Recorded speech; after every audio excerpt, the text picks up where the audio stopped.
Okay, if I want to create a quiz or an exam within my MindTap, within my CNOW app, and create polls, I can do that. So from here, I just went to my CNOW app, create a new assignment, and then I have the option to do homework or a test. The only difference between these two, you can pull from the same banks. The only difference are the default settings, which of course you can edit as well. Tests only typically allow one attempt, so those are the default options. Homeworks allow unlimited attempts as the default settings.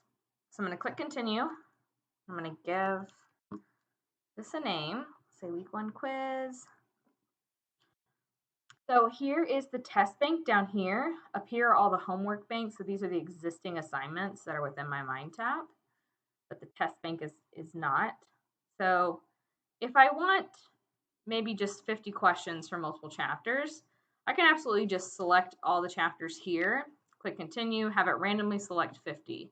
If you want more control on how many questions are going to be coming from each chapter, when you do it this way, it does typically pull them evenly from the chapters, but if you want to be sure that maybe you only want, 5 from chapter 1, 5 from chapter 2, then I would just select one chapter first and click continue.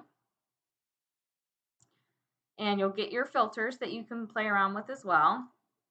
So down here is how many you want to select to include in your poll. So if you want to view all of them, you can view all of them. Maybe if you only want multiple choice, you can enter in 0 in the true, false, and essay section. That way I'm only seeing multiple choice. I click continue. And here is where I can select my questions. So I can click on them to preview them, or I can just select all of them. And I can tell these are coming from chapter 1 because they have the 1 right here. Here's my coding, basically, 14th edition, chapter 1, question 36. So let's say I want to include all of these in a poll on my quiz. So I'm going to say create a new poll, click create, and I'm going to call this one my chapter 1 poll because I only want it to include maybe 5 questions from that chapter. Click create. So here's my first poll.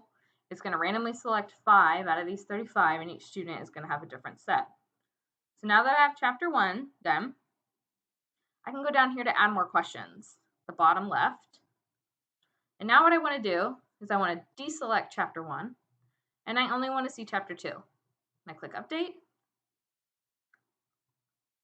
And again, I can come down here and use my filters on what I'm going to see on the next screen. Click continue. And so now I'm seeing questions from chapter 2, as I can see in my coding here. So I'm going to select all of these. And what I'm going to do now is I can add to an existing poll, or I can create a new poll. So I'm going to create a new poll. And this is going to be my chapter 2 poll, because I want to be sure I only get 5 questions from that poll. Click create. And now I have a chapter 1 poll and a chapter 2 poll. So I just keep doing the add more questions for each chapter until I get it how I want it exactly. And then I click continue to do my grading options. And then I go in through the learning path and add create and include it into my learning path and assign my due date to it. And that's it.